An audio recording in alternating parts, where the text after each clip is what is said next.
Good session here in Europe with markets flipping between small gains and losses, with the UK's FTSE 100 index currently up about 0.3%, while the Euro Stoxx 50 index is currently trading flat.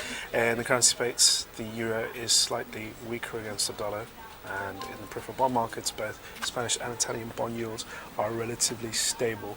Good morning, welcome to another daily market bite. I'm going to give you a quick idea of what's going on in stock markets today.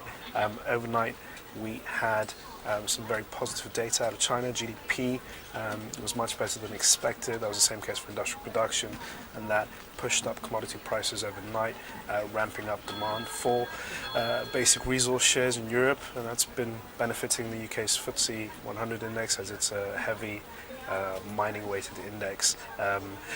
So that's been one of the big drivers of some of the upside momentum that we've seen in Europe. At the same time, though, we've had some poor numbers from Intel, the US chipmaker. That's a day after ASML, at the Dutch chipmaker, so not a positive tone coming out from the tech sector altogether.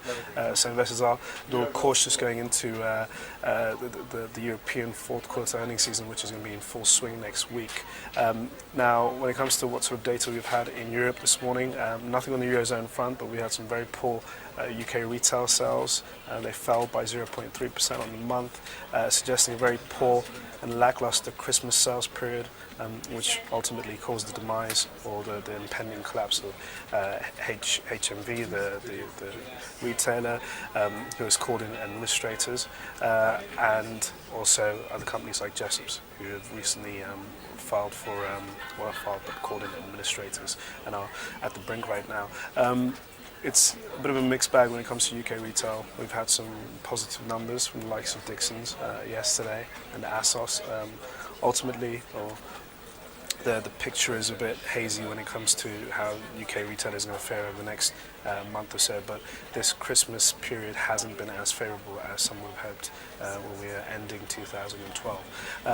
Now, going on to what's going on for the rest of the day, there's not much when it comes to economic data. We have a University of Michigan conference number, which may shake markets later on in the US session. But before that, all eyes will be on Morgan Stanley's fourth quarter earnings release. Yesterday we had some pretty dull numbers from Citigroup and Bank of America.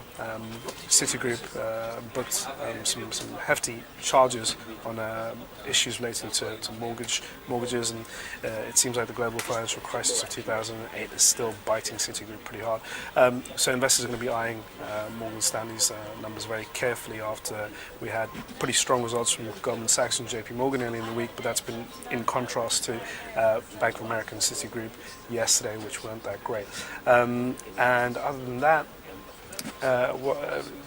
markets are continuing to keep focus on the periphery. It's a bit stable at the moment right now with the lack of Eurozone news, but nonetheless, as we head into next week, we are going to start seeing some tensions possibly flare up as we get closer to the Italian elections.